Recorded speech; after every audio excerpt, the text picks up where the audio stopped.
Hello friends, आज हम लोग एक इंटरेस्टिंग टॉपिक पर डिस्कस करेंगे जो कि सिविक्स का है। आपके जनरल नॉलेज में बहुत इंपॉर्टेंट चीज़ है और कुछ स्कूल के कैरिकुलम में भी होता है और आपके सामान्य ज्ञान के लिए बहुत जरूरी होता है। आज हम लोग पढ़ेंगे electoral politics. What is electoral politics? ये इलेक्टोरल पॉलिटिक्स होती क्या है?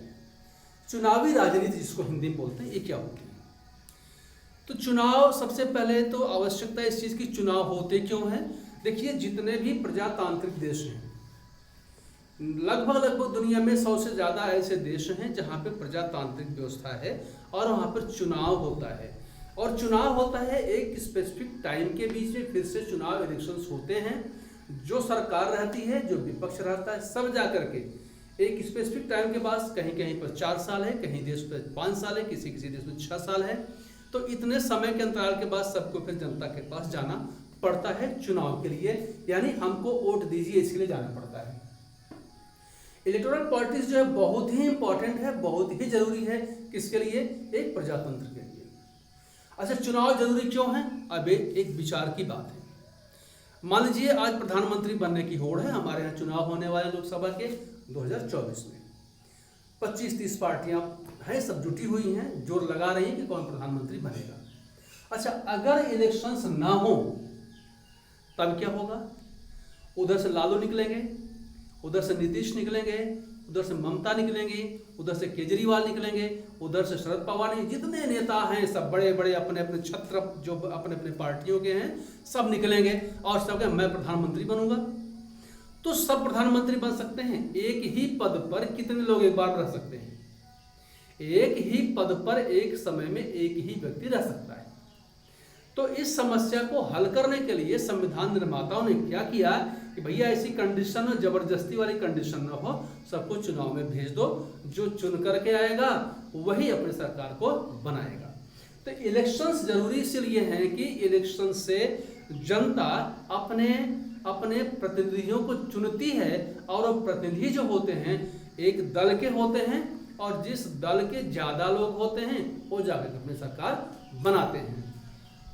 Why do we need elections? Elections क्यों होते हैं? प्रजातांत्रिक देश है, इसमें इलेक्शंस कंपलसरी हैं। किसको पद लेना है, किसको सरकार चलानी है, यह डिसाइड होगा इलेक्शन से। Why do we need elections? Elections की आवश्यकता इसीलिए है कि बिना इलेक्शन के सब लोग दावा न करने लगे कि मैं सरकार चलाऊंगा। तो सरकार भैया कितने लोग चलाएंगे? सरकार तो चलाएंगे एक ही लोग ना, एक ही पार्टी ना, या पार्टियों के गठबंधन चलाएंगे जिसमें कि सर्वसम्मति से कोई एक नेता रहेगा। इसीलिए इलेक्शंस होने जरूरी होते हैं और हम लोगों को आवश्यकता इलेक्शंस की इसीलिए होती है। ठीक है, जैसे कोई सरकार चल रही है, जैसे ये अभी मोदी जी की सरकार है, इसके पहले कांग्रेस की सरकार थी और उसके पहले भी कांग्रेस सरकार थी, उसके पहले भाजपा की सरकार थी। तो कांग्रेस की सरकार नहीं जाती, मोदी जी नहीं आते। अगर ये राजतंत्र होता तो शायद संभव था कि ऐसा हो जाता, लेकिन प्रजातंत्र था। तो 2014 के चुनाव में, लोकसभा के चुनाव में, जो पूरे देश में चुनाव जब हुआ तो उसमें कांग्रेस को लोगों ने नकारा, कांग्रेस को लोगों ने वोट नहीं किया। उसमें लोग वोट किसको किए? एनडीए को किए। एनडीए का मतलब नेशनल डेमोक्रेटिक अलायंस जो था, भाजपा और उससे जो उसके समान विचारधारा की जो पार्टियां थी, सभी ने एक अलायंस बनाया और वो जीते। और जीतने के बाद एक नेता चुने गए प्रधानमंत्री के रूप में, मोदी जी, और मोदी जी राज करने लगे। मोदी जी का राजकाज बढ़िया रहा, इसलिए दूसरे सत्र में भी जनता ने उनको अपना साथ दिया।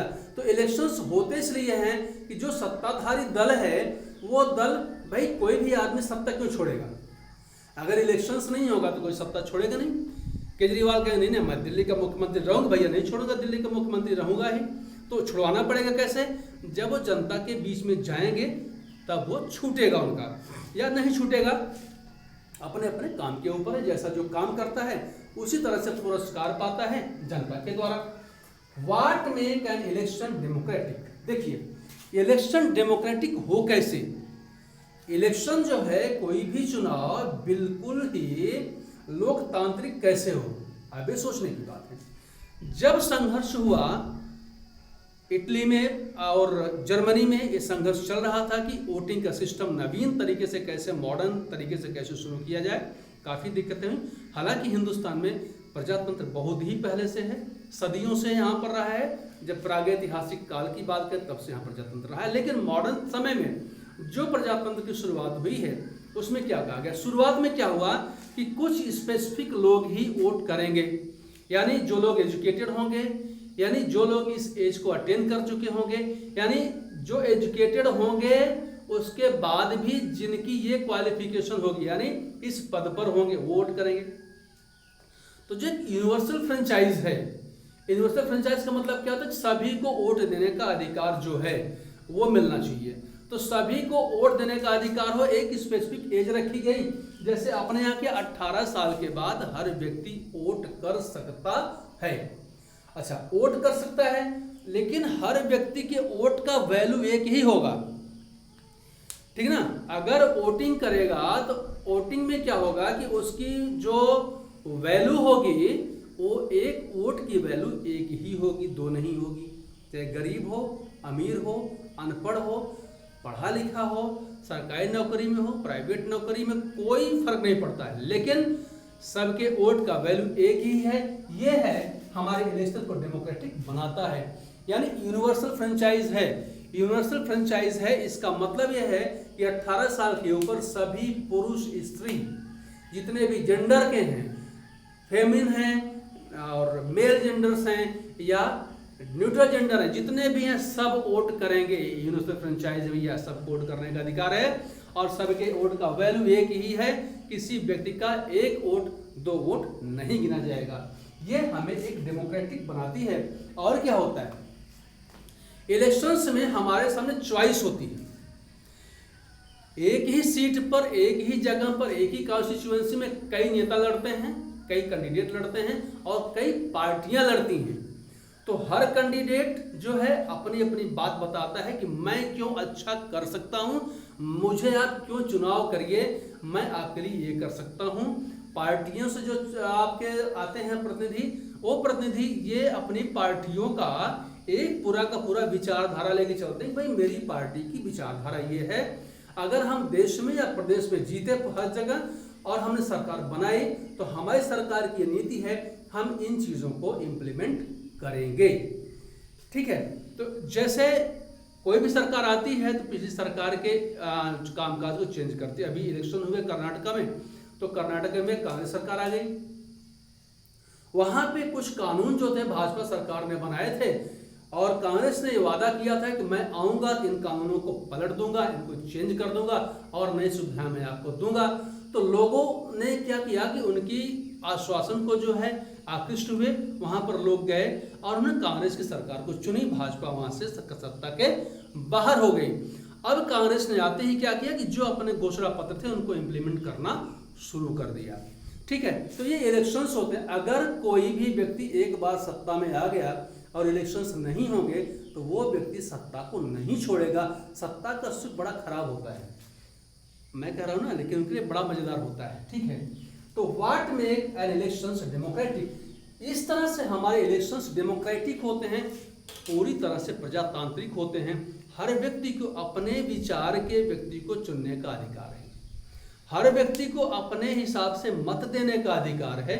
कोई किसी को परेशान नहीं कर सकता है कि मुझे ही वोट दीजिए, लेकिन ऐसा होता है। और What is it good to have political competition? अब देखिए पॉलिटिकल कंपटीशन क्या है, राजनीतिक दलों का जो प्रतियोगिता होती है। भाई प्रतियोगिता ही तो है चुनाव। प्रतियोगिता में क्या हुआ, वो भी दल आया, वो भी दल आया, सब ने अपने अपनी चीज़ों का, मैं ये करूँगा, मैं ये करूँगा, मैं आपके लिए बिजली फ्री दूंगा, मैं ये फ्री कर दूंगा। भैया सब फ्री कर दो, कहाँ से दोगे? फ्री का माल हमेशा खतरनाक होता है, इलेक्शंस में फ्री का माल मत लेना। ऐसे भी जीवन में अगर आप कहीं जा रहे हैं, आपको कोई कहे भैया फ्री में आप एक पेन ले लो, तो फ्री में कोई किसी को देता नहीं है। और फ्री की चीज़ खतरनाक होती है, यहाँ तक कि प्रकृति भी फ्री में कुछ नहीं देती है। जब प्रकृति को आप एक सांस निकाल के बाहर देंगे तभी प्रकृति आपको दूसरी सांस लेने का अवसर देगी। आप सांस मत निकालो, आपको सांस नहीं देगी। तो फ्री में कोई कुछ नहीं मिलता है, अगर मिलता है तो लेना मत। फिलहाल पॉलिटिकल कंपटीशन होता क्यों है? हर व्यक्ति, हर दल का अपना अपना एजेंडा होता है, हर दल का अपना अपने कार्यक्रम होता है, उनकी अपनी सोच होती है, हर दल का एक दर्शन होता है, उस दर्शन पर, उसी सोच पर हर दल काम करता है। ये अलग बात है कि दर्शन करना, सिद्धांत लिखना, लिख दिया गया, उस पर इम्प्लीमेंटेशन दल करते हैं कि नहीं करते हैं, आप लोग ज़्यादा समझदार हैं, वो समझ सकते हैं। लेकिन जो पॉलिटिकल कंपटीशन होता है इसीलिए होता है कि हमको वैरायटी ऑफ चीज़ें मिल सके। कई व्यक्ति आ गए, प्रधानी के चुनाव में देख लीजिए, चाहे ब्लॉक प्रमुख का चुनाव हो, चाहे जिला पंचायत का चुनाव हो, ये त्रिस्तरीय पंचायत व्यवस्था है। इसमें भी हम लोग किसी लेक्चर में डिस्कस करेंगे त्रिस्तरीय पंचायत व्यवस्था क्या होती है, ठीक है।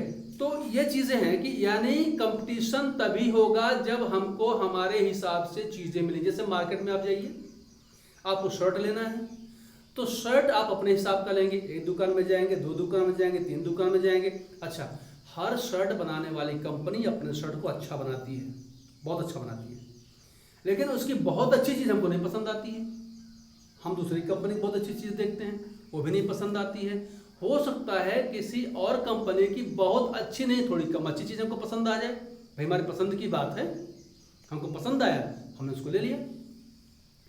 तो जब पसंद की चीज़ें हैं तभी तो कंपटीशन है। आज मार्केट में जो कंपटीशन इतना बढ़ा हुआ है, हर कंपनियां अच्छे अच्छे अपने प्रोडक्ट लॉन्च कर रही हैं, कम दाम पर लॉन्च कर रही हैं, ड्यूरेबिलिटी ज़्यादा दे रही हैं, उनकी क्वालिटी अच्छी दे रही हैं। तो इसका मतलब क्या है कि आपको कंपटीशन में अच्छी चीज़ें मिल रही हैं।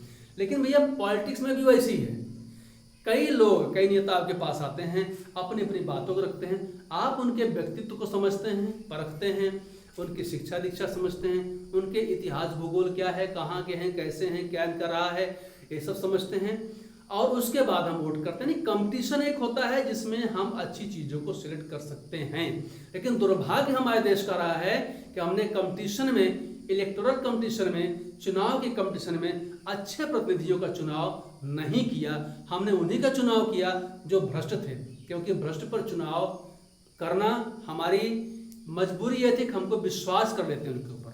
जो जितना भ्रष्ट होगा उसके ऊपर उतना विश्वास होकर जमता जाता है।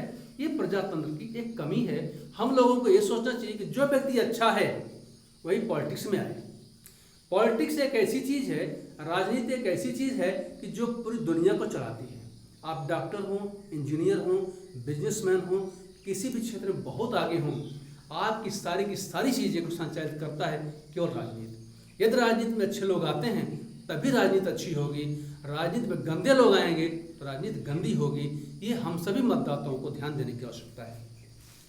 तो एक कंपटीशन है, ये है पॉलिटिकल कंपटीशन, ठीक है, जिसमें हमारा चुनाव होता है। जिसको लोग अच्छा समझते हैं उसको चुनाव कर लेते हैं।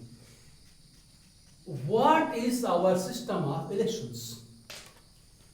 हमारा इलेक्शन का सिस्टम क्या है, हम चुनाव कैसे करते हैं, ये सोचने की बात है।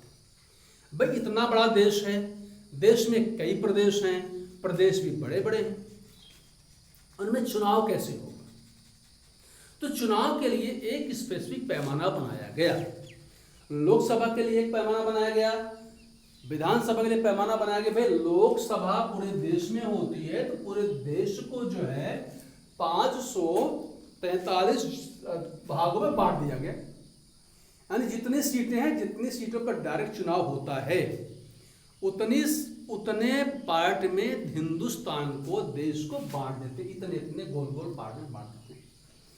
जैसे मान लीजिए आपका जिला कुछ भी है, आपका जिला, जैसे हमारा जिला सुल्तानपुर है, आपका जिला और कुछ है, तो उस जिले की जो पॉपुलेशन होगी उसी पॉपुलेशन के हिसाब से, मान लीजिए पॉपुलेशन ज़्यादा है और जो पॉपुलेशन चाहिए हमको लोकसभा के लिए उससे ज़्यादा पॉपुलेशन जिले की है, तो वहाँ पर 2 कॉन्स्टिट्यूएंसीज हो जाएंगी। अगर उतना ही है तो 1 कॉन्स्टिट्यूएंसी हो जाएगी लोकसभा की। तो इस तरह से लगभग 543 कॉन्स्टिट्यूएंसीज पूरे हिंदुस्तान में हैं, और उस 535 में से जो है, यानी हर कॉन्स्टिट्यूएंसी के मतदाता जो हैं अपने अपने कॉन्स्टिट्यूएंसी से, अपने अपने निर्वाचन क्षेत्र से अपना अपना प्रतिनिधि चुनेंगे और उन प्रतिनिधि को लोकसभा में भेज देंगे या विधानसभा में भेज देंगे। तो वो जाकर के वहाँ पर सरकार को बनाने की प्रक्रिया शुरू करेंगे। तो सबसे पहले क्या होगा, कॉन्स्टिट्यूएंसी में बंटवारा करना। लोकसभा भी कॉन्स्टिट्यूएंसी में बटी हुई है, विधानसभा भी हर निर्वाचन चुनाव क्षेत्र में बटे हुए हैं, ग्राम सभाएं भी निर्वाचन क्षेत्र में बटी हुई होती हैं। तो इन बटे हुए कॉन्स्टिट्यूएंसीज में चुनाव होता है और एक कॉन्स्टिट्यूएंसी का एक ही प्रतिनिधि होता है।